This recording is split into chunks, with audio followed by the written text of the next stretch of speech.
ఓ భయంకరమైన వైరస్ కారణంగా ఆ దేశపు ఆర్మీ వాళ్ళ ప్రజల్ని వాళ్ళ మిసైల్స్ వేసే చంపేసింది. కానీ దీంట్లో కేవలం 3 బతికారు. ఈ భయంకరమైన వైరస్ నుంచి వింత వింత జీవుల నుంచి ఈ ఫ్యామిలీ ఎలా బయటపడింది, లాస్ట్కి వచ్చే ట్విస్ట్ మాత్రం మీరు ఎక్స్పెక్ట్ కూడా చేయరు. స్టోరీ చాలా ఇంట్రెస్టింగ్ గా ఉంటుంది. ఇలాంటి మరిన్ని ఇంట్రెస్టింగ్ వీడియోస్ కోసం ఈ వీడియో లైక్ చేసి వెంటనే మన ఛానల్ సబ్స్క్రైబ్ చేసుకోండి. Movie opening scene 3 family members ని చూపిస్తూ ఉంటారు. వీళ్ళు అండర్ గ్రౌండ్ బంకర్ లో బతుకుతూ ఉంటారు. ఈ ఫ్యామిలీలో రే, తన వైఫ్ క్లే, వాళ్ళ 9 ఏళ్ల వయసున్న కూతురు జాయ్ ఉంటారు. అయితే వీళ్ళు ఇక్కడ ఎందుకు ఉంటున్నారు అనేది సస్పెన్స్ లోనే ఉంటుంది. కానీ బయట ఏదో వింత జీవులు మాత్రం తిరుగుతున్నాయి. వాటికి వీళ్ళు బ్రీతర్స్ అని పేర్లు పెట్టుకున్నారు. ఆ పేరంటేనే వీళ్ళకి చాలా భయం వేస్తుంది. ఒకరోజు జాయ్ పీడకల వచ్చి మంచం కింద దాక్కొని ఉంటుంది. తన వెంట బ్రీతర్స్ పడుతున్నారని వాళ్ళ అమ్మకి చెప్పడంతో, మన ఫస్ట్ రూల్ ఉంది కదమ్మా, బ్రీతర్స్ గురించి ఆలోచించకూడదని, కంగారు పడద్దని తన కూతుర్ని వాళ్ళ ఫాదర్ దగ్గర తీసుకెళ్తుంది. రే కూడా తన కూతుర్ని భయపడద్దని చెప్పి తన్ని కూల్ చేస్తాడు. ఇక వీళ్ళు గోడ మీద గీతలు గీసుకుంటూ ఉంటారు. ఈ బంకర్లోకి వచ్చి ఎన్ని రోజులైందని. 361 రోజులు అయిపోతుంది వీళ్ళు ఈ బంకర్లోకి వచ్చి. అయితే ఏదో ఒక మంచి రోజు వస్తుంది, మనం ఖచ్చితంగా బయటికి వెళ్ళిపోతాం అని ఆశతో బతుకుతూ ఉంటారు. ఆ బ్రీతర్స్ వీళ్ళ బంకర్ పైకి వచ్చినా వీళ్ళని చూడలేకపోతారు. ఎందుకంటే ఈ బంకర్ ఫుల్ సీల్డ్, పైన మొత్తం కవర్ చేసి ఉంటుంది. సో దాని కారణంగా వీళ్ళని కనిపెట్టలేకపోతారు. వీళ్ళు ఇక్కడ బతుకుతూ వీళ్ళకు ఒక 4 రూళ్లు పెట్టుకుంటారు. ఫస్ట్ రూల్, గట్టిగా మాట్లాడకూడదు. సెకండ్ రూల్ వచ్చేసి కంట్రోల్ లూజ్ అవ్వకూడదు, అంటే వాళ్ళు ఎప్పుడు కోపడకూడదని. 3వ రూలు, ఆ బంకర్ కున్న డోరు అస్సలు ఓపెన్ చేయకూడదు. 4వ రూలు, ఈ బ్రీతర్స్ గురించి అస్సలు మాట్లాడకూడదు. వీళ్ళు దగ్గర సంవత్సరం పాటు ఈ బంకర్ లోనే ఉన్నారు. జోయ్ సూర్యుడు వెలుతురుని చూడలేకపోతుంది. సో అందుకని వాళ్ళ నాన్న అక్కడే వెలుతురుతో ఒక ఆర్టిఫిషియల్ సూర్యుడు వెలుతురుని క్రియేట్ చేసి ఇదే సూర్యుడు అనుకోమంటాడు. అంతేకాదు వీళ్ళు వెకేషన్స్ కూడా వెళ్తూ ఉంటారు వీళ్ళ ఊహల్లో. ఈసారి ఇక్కడికి వెళ్ళామని వాళ్ళకి వాళ్ళు స్టోరీలు చెప్పుకుంటూ ఆనందపడుతూ ఉంటారు. అయితే ఇక్కడ ఉన్న వీళ్ళకి క్యాన్స్ లో ఫుడ్ ఉంటుంది. ఆల్రెడీ సేఫ్ సైడ్ కి బంకర్ లో ఎప్పుడే ఉంటుంది. అలానే వాటర్ ఫెసిలిటీ కూడా ఉంటుంది. కానీ జోయ్ మాత్రం ఈ లైఫ్ చాలా బోర్ కొట్టి బయటికి వెళ్ళిపోతాం నాన్న అని అడుగుతుంది. దానికి రే, బయట పరిస్థితి అసలు బాగాలేదు కదమ్మా, మనకి ఇక్కడ అంతా ఫెసిలిటీ బాగానే ఉంది కదా, ఎందుకు అని తనకు నచ్చ చెప్తూనే ఉంటాడు. ఈ రే ఉద్దేశంలో బయట అందరు చనిపోయారు, వీళ్ళ ఫ్యామిలీ ఒకటే బతుకుందని అది అదృష్టంగా భావిస్తున్నాడు. ఇక జోయ్ తింటానికి కూర్చున్నప్పుడు క్యాన్ మొత్తం ఖాళీ అయిపోతుంది. ఇదే విషయం వాళ్ళ అమ్మ నాన్నకు చెప్తే, ఏంటమ్మా జోక్ చేస్తున్నావు అని అడిగితే, కాదు నిజమే అని చెప్పి చూపిస్తుంది. ఆ క్యాన్ కి హోల్ ఉంటుంది. మిగతా క్యాన్స్ కూడా కొన్నిటికి హోల్స్ ఉంటాయి. ఈ బంకర్ లో ఏదో ఎలుక దూరింది, అదే ఈ పని చేసి ఉండిద్దని అనుకొని ఈ బంకర్ లోకి ఎలుక ఎలా వచ్చిందని చెక్ చేస్తూ ఉండగా వీళ్ళకి ఆ బంకర్ లో ఒక ఎయిర్ డక్ట్ ఉంటుంది, గాలి బయటికి వెళ్లి లోపలికి రావడానికి. బ్రీతర్స్ దాంట్లోంచి పట్టలేరు కానీ ఎలుకలు మాత్రం పడతాయి. ఆ ఎలుక కోసం వెతికితే వీళ్ళకి కనపడదు. ఇక వెతికి రే వెళ్ళి నిద్రపోతాడు. రే పొద్దున పూట నిద్రపోయి రాత్రంతా మేలుకుంటాడు తన వైఫ్ ని, తన కూతుర్ని కాపాడుకోవడానికి. ఆ నెక్స్ట్ డే జోయ్ వాళ్ళు సెల్ఫ్ మేడ్ చేసుకున్న టెలిస్కోప్ తో ఆ బంకర్ బయటకు చూస్తుంది. బంకర్ బయట ఒక స్కూలు, ఆ ప్లేస్ అంతా నాశనం అయిపోయి ఉంటుంది. ఇక్కడే ఆ బంకర్ బయట ఉన్న డోర్ కూడా కనపడుతుంది. అది ఫుల్ గా చెక్కలతో కవర్ అయిపోయి ఉంటుంది. అందుకే ఈ బ్రీతర్స్ వీళ్ళని కనిపెట్టలేకపోయారు.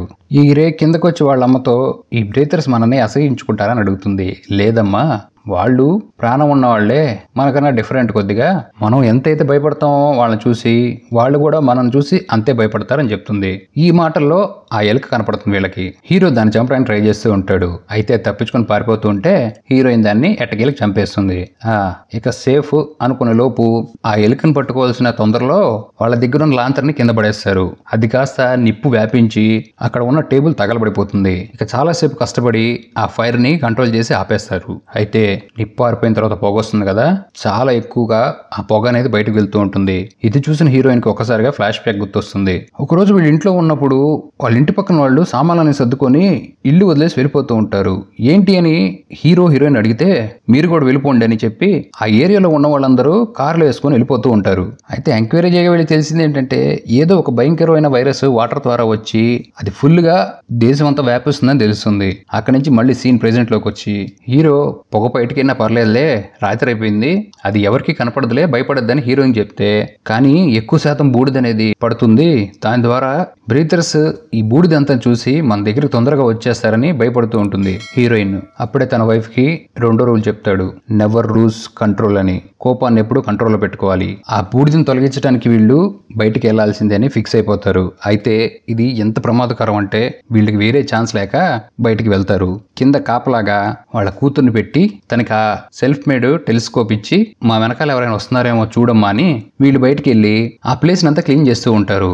అయితే ఇక్కడ జోయ్కి దూరంగా ఎవరో వస్తున్నట్టు కనపడుతుంది. వాళ్ళ అమ్మ నాన్నని గట్టిగా పిలుస్తూ ఉన్నా సరే వాళ్ళు చాలా దూరంగా ఉండటంతో వాళ్ళకి వినపడదు. ఇంకా చేసేది ఏం లేక జోయ్ బంకర్ నుంచి బయటకు వచ్చి వాళ్ళ అమ్మ నాన్న దగ్గరికి వెళ్ళి బ్రీతర్స్ వస్తున్నారని చెప్తుంది. అప్పుడే పెద్దగా సౌండ్లు చేస్తూ కొన్ని జింకలు అనేవి వీళ్ళని తప్పించుకొని వెళ్తాయి. హీరో జింకలు ఇంకా బతికే ఉన్నాయంటే ఈ బ్రీతర్సే వాటి వెంట పడుతున్నట్టున్నారు, సో ఇవి మనుషుల్ని ఏం చేయవు, కేవలం యానిమల్స్ మాత్రమే చంపుకు తింటాయి అని చెప్పి ఆనందపడి ఇక బంకర్లోకి వెళ్ళి డోర్ క్లోజ్ చేసుకుంటారు, ఫుల్గా కవర్ చేసేసి అసలు ఆ బంకర్ అనేది కనపడినట్టుగా. ఆ రోజు నైట్ ఒక పెద్ద పెద్ద అడుగుల శబ్దాలు వినపడుతూ ఉంటాయి వీళ్ళ బంకర్ పైన. ఎవరో ఒక బ్రీతర్ అక్కడికి వచ్చాడు, కానీ ఆ బ్రీతర్ మాత్రం అటు ఇటు ఆ బంకర్ పైన తిరుగుతూ ఉంటాడు. ఇది చూసిన జోయ్ భయపడుతూ ఉంటుంది. అప్పుడే వాళ్ళమ్మ రెండో రూల్ గుర్తు పెట్టుకోమ్మా, ఎమోషన్ కంట్రోల్ చేసుకోవాలి అని చెప్పి తనని కూల్ చేస్తున్నా తన కంట్రోల్ అవ్వదు. దీంతో రే తన కూతురుతో ఒక ఇమాజినరీ ట్రిప్ ని గుర్తు చేసుకోమని, నువ్వు స్కూల్ ఫ్రెండ్స్ తో పాటు హ్యాపీగా ఒక ఎక్స్కర్షన్ కి వెళ్ళావు, నువ్వు ఎంత ఎంజాయ్ చేసావో ఊహించుకొని తన కంట్రోల్లో తీసుకొస్తాడు. ఆ బ్రీతర్ కరెక్ట్ గా వచ్చి ఆ బంకర్ పైన నిలబడి ఉంటాడు. ఈ జోయ్కి ఒక బొమ్మ కూడా ఉంటుంది. ఆ బొమ్మ తాళ్ళలాగితే అది కొన్ని రకాల సౌండ్స్ చేస్తూ ఉంటుంది. హీరో హీరోయిన్ ఆ బంకర్ పైకి అలానే చూస్తూ ఉంటే ఈ జోయ్ బొమ్మకున్న వాయిస్ వచ్చి రింగ్ పొరపాటున పక్కనే ఉన్న స్క్రూకి ఇరుక్కుంటుంది. మెల్లమెల్లగా ఆ స్క్రూ లూజ్ అయిపోయి ఆ తాడనేది ఊడిపోతూ ఉంటుంది. ఇది చూస్తున్న వీళ్ళకి హార్ట్ 100లో కొట్టుకుంటూ ఉంటుంది. అనుకున్నట్టుగానే ఆ నట్ అనేది ఊడిపోయి రింగ్ క్లోజ్ అయ్యి బొమ్మ సౌండ్ చేయడం స్టార్ట్ చేస్తుంది. దీంతో భయవేసిన హీరో ఆ బొమ్మలో ఉన్న స్పీకర్ పీకి కింద పడేసి తొక్కి విరగొడతాడు. కానీ అవ్వాల్సిన లేట్ అయిపోయింది. ఆ బ్రీతరు బంకర్ డోర్ ని గట్టిగా విరగొట్టడానికి ట్రై చేస్తూ ఉంటాడు. హీరోయిన్ ఆ బంకర్ క్లోజ్ చేయడానికి చాలా ట్రై చేస్తూ ఉంటుంది. హీరో ఒక రాడ్ తీసుకొచ్చి దాన్ని క్లోజ్ చేద్దామని ఆ రాడ్ పీకుతూ ఉంటాడు, కానీ ఆ బ్రీతరు డోర్ ఓపెన్ చేసేస్తాడు. ఆ బంకర్ గ్యాప్ లోంచి ఓ 2 వెలుగుతూ ఉన్న కళ్ళు అనేవి హీరోయిన్ చూస్తూ ఉంటాయి. అప్పుడే రాడ్ పీక్కొని వచ్చిన హీరో ఆ బ్రీతర్ ని కొట్టి బంకర్ డోర్ ని మూసేస్తాడు. ఇక ఆ బ్రీతర్ వెళ్ళిపోయాడని ఆనందపడుతున్న వీళ్ళకి ఆ హ్యాపీనెస్ కొద్ది సెకండ్లే మిగులుతుంది. ఎందుకంటే మిగతా బ్రీతర్స్ అందరు ఇక్కడికి వచ్చేసారు. మళ్ళీ సీన్ ఫ్లాష్ బ్యాక్ లోకి వెళ్తుంది. ఇంట్లోంచి బయటకు వచ్చేసిన హీరో ఫ్యామిలీ కారులో వెళ్తున్నప్పుడు వెళ్ళిపోయిన వాళ్ళు మళ్ళీ వెనక్కి తిరిగి వస్తూ ఉంటారు. వీళ్ళకి ఏం జరుగుతుందో అర్థం కాదు. ముందుకు వెళ్తే తెలుస్తుంది వీళ్ళకి వీళ్ళ టౌన్ ని పూర్తిగా క్వారంటైన్ చేసేసారు. వీళ్ళు అక్కడి నుంచి టౌన్ లోకి వెళ్ళలేరు. ఎక్కడ వాళ్ళు అక్కడే ఉండాలి, ఎందుకంటే వైరస్ వ్యాపించకుండా. ఇక్కడ ప్రెసెంట్ లో ఈ బ్రీతర్స్ లోపలికి రాని వచ్చేసారు. హీరోయిన్ కిరోసిన్ లా అందరిని విసిరేస్తుంది. దాంతో అక్కడ ఫైర్ అంటుకొని అది చుట్టూ వ్యాపిస్తూ ఉంటుంది. వీళ్ళు ఎయిర్ డక్ సైడ్ ఉండటం వల్ల వీళ్ళ ఎయిర్ డక్ లోంచి బయటకు వెళ్ళిపోదాం అనుకుంటారు. అలా హీరోయిన్ తన కూతురు బయటకు వచ్చేస్తుంది. హీరో కూడా బయటకు వచ్చేస్తున్నాడు అనే లోపు ఈ బ్రీతర్స్ అతని కాళ్ళు పట్టుకొని కిందకి లాగేస్తారు. లోపలికి తొంగి చూసిన హీరోయిన్ కి తన కూతురికి పెద్ద పెద్ద సౌండ్స్ వస్తూ ఉంటాయి. అక్కడ ఏదో పెద్ద గొడవ జరుగుతుంది. హీరో కింద పడిపోతూ తన కూతురు జాగ్రత్త అని చెప్తాడు. దీంతో హీరోయిన్ తన కూతురుని తీసుకుని వెళ్ళిపోతూ ఉంటే తన కూతురు నాన్న వదిలి రానని ఏడుస్తూ ఉంటుంది. తనకు మళ్ళీ రూల్స్ చెప్పి కంట్రోల్ చేసి తీసుకెళ్లిపోతుంది. అక్కడి నుంచి బయటపడిన వీళ్ళకి ఒక హెలికాప్టర్ లైట్ అనేది వాళ్ళ మీద పడుతుంది. వీళ్ళని రెస్క్యూ చేయడానికి వచ్చిందేమో అనుకుని వీళ్ళు ఆనందపడే లోపు వాళ్ళ మీద ఒక నెట్ ని విసిరేస్తుంది. అప్పుడే ఇక్కడికి బ్రీతర్స్ వచ్చేస్తారు. ఇక్కడే అర్థమవుతుంది మనకి ఈ బ్రీతర్స్ అనేవాళ్ళు ఏదో ఒక వింత జంతువో లేదా ఏలియన్స్ కాదు. వాళ్ళు US army night vision glasses పెట్టుకొని ఇంకా ఎవరైనా మనుషులు బతుకున్నారా వైరస్ వ్యాపించిన వాళ్ళని వెతుకుతూ ఉంటారు. వాళ్ళందరినీ చంపేయటమే వీళ్ళ డ్యూటీ. ఆ విషయం వీళ్ళకి ఇప్పుడే అర్థమవుతుంది. వీళ్ళేదో ఏలియన్స్ జాంబీస్ నుంచి కనపడకుండా దాక్కుంటున్నాం అనుకుంటున్నారు, కానీ వాళ్ళు యుఎస్ ఆర్మీ అని. ఇదే మూవీలో అదిరిపోయే ట్విస్ట్. ఇంకో అదిరిపోయే ట్విస్ట్ కూడా ఉంది. ఇదంతా చూస్తున్న హీరోయిన్ కి మళ్ళీ ఫ్లాష్ బ్యాక్ గుర్తొస్తుంది. వీళ్ళు ఎక్కడైతే క్వారంటైన్ అయిపోయి రోడ్డు మీద ఆగిపోయారో అక్కడి నుంచి చూస్తున్న వీళ్ళకి 2 ఎయిర్ జెట్స్ అనేవి వచ్చి వాళ్ళ ప్లేసులు మొత్తం బాంబులేసి పేల్చిపడేస్తాయి. ఈ వైరస్ అనేది పూర్తిగా వ్యాపించకుండా ఈ పని చేసింది గవర్నమెంట్. ఇక బాంబులేయటం ఎప్పుడైతే స్టార్ట్ అయిందో ఈ హీరో ఫ్యామిలీ మొత్తం కలిసి అక్కడే ఉన్న ఒక స్కూల్ దగ్గరికి వెళ్తారు. ఆ స్కూల్ దగ్గర ఉన్న బంకర్ లోకి వెళ్ళి ఆ డోర్ వేసేయంగానే ఒక మిసైల్ అనేది ఆ బంకర్ మీద కూడా పడుతుంది. వీళ్ళు సేఫ్ గా బతికిపోతారు. అదృష్టం కొద్దీ వీళ్ళకి ఇక్కడ క్యాన్లు కొద్దీ ఫుడ్ దొరుకుతుంది, నీళ్లు, అలానే జోయ్కి ఒక బొమ్మ కూడా దొరుకుతుంది. అలా లోపలికి వచ్చిన హీరోని తన కూతురు అడుగుతుంది ఇక్కడ ఎన్ని రోజులు ఉండాలని. హీరోయిన్ అంటుంది ఎన్ని రోజులు అవసరం లేదమ్మా, కొద్ది రోజుల్లోనే వెళ్ళిపోతామని. కానీ అది కాస్త 361 డేస్ అవుతుంది. ఆ బంకర్ లో అసలు ఇదంతా ఎందుకు జరిగిందని ఆలోచించుకుంటున్నప్పుడు హీరోయిన్ చేతికి ఒక గాయం జరుగుతుంది. అది నల్లగా మారిపోతూ ఉంటుంది. ఈ వైరస్ వాటర్ ద్వారా కాదు, గాలి ద్వారా కూడా ఫుల్ గా వ్యాపించేస్తుంది. దీని కారణంగానే ఈ సోల్జర్స్ బ్రీతింగ్ మాస్క్ వేసుకొని ఇలా రాత్రిపూట హంట్ చేస్తున్నారు. అందుకే వీళ్ళ పేరు బ్రేతర్స్ అని పెట్టుకున్నారు వీళ్ళు. అదిరిపోయే ట్విస్ట్ ఇక్కడ రివీల్ అవుతుంది. హీరోయిన్ ని చంపడానికి ట్రై చేస్తున్నప్పుడు తనలో ఉన్న కోపం ఎక్కువైపోయి తనలో ఉన్న ఆ వైరస్ సింటమ్స్ అనేవి బయటకు వస్తూ ఒక భయంకరమైన రాక్షసిలాగా మారిపోతూ ఉంటుంది. అప్పుడే అక్కడికి రే కూడా వస్తాడు. అతను రావడంతోనే ఆ భయంకరమైన రూపంలోకి మారిపోయి అక్కడ ఉన్న ఆర్మీ పీపుల్ అందరినీ చంపేయడం స్టార్ట్ చేస్తాడు. కానీ ఎక్కువసేపు ఫైట్ చేయలేకపోతాడు, ఎందుకంటే వాళ్ళు గన్ తో అతన్ని కాల్చిపడేస్తారు. ఇక ఈ డైవర్షన్ లో హీరోయిన్ తన కూతురు ఆ నెట్ ని తెంచేసి అక్కడి నుంచి పారిపోతారు. ఈ బంకర్ లో వచ్చిన సౌండ్స్ కూడా ఆ సోల్జర్స్ చనిపోతున్నవే.